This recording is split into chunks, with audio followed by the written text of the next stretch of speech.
Did you know the real Dracula was even more terrifying than the legend? Let's travel back to 15th century Romania, a land carved by mountains, cloaked in forests, and ruled by a name that still sends chills down the spine: Vlad the Impaler. Vlad was born in 1431 in the fortress town of Sighisoara, in what is now Transylvania. His father, Vlad II, was a member of the Order of the Dragon, a secretive chivalric order sworn to defend Christianity from the advancing Ottoman Empire. That's where the name Dracula comes from, the dragon. And young Vlad?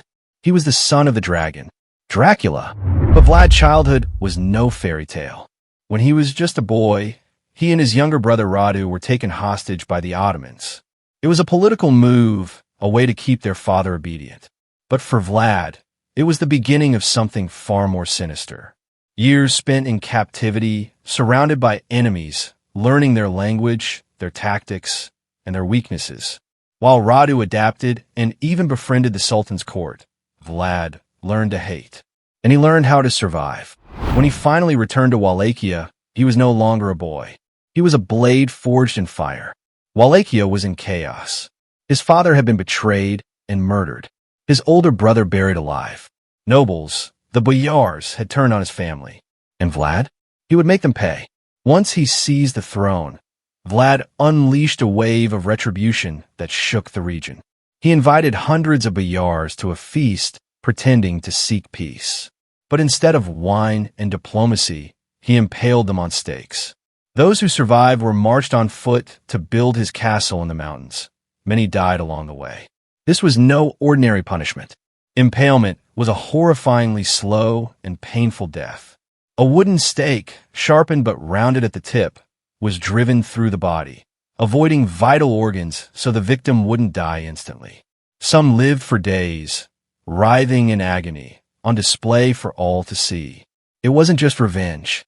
It was a message. And the message was clear: betray me and suffer. His enemies were terrified. But here's the twist: his people felt safe. Under Vlad's rule, crime vanished. Corruption?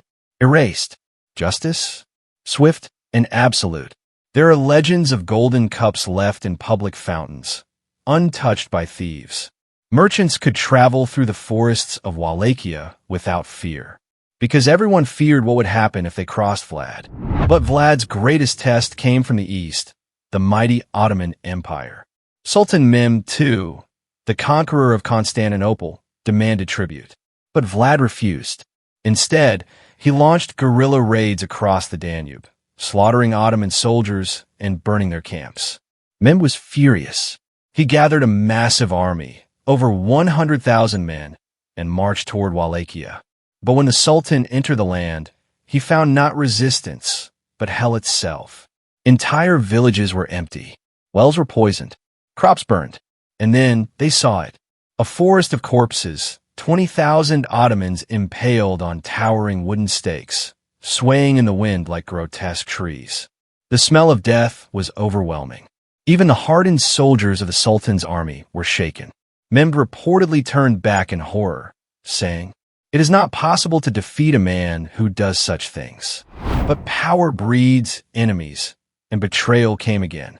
Wallachian nobles, jealous and afraid, turned against Vlad. He was captured and imprisoned by the Hungarians. For over a decade, he was locked away, forgotten. But he never stopped scheming. Eventually, he was released and returned to claim the throne once more. But his time was short. In 1476, Vlad was ambushed in battle. He was killed, some say by his own men, others say by enemies disguised as allies.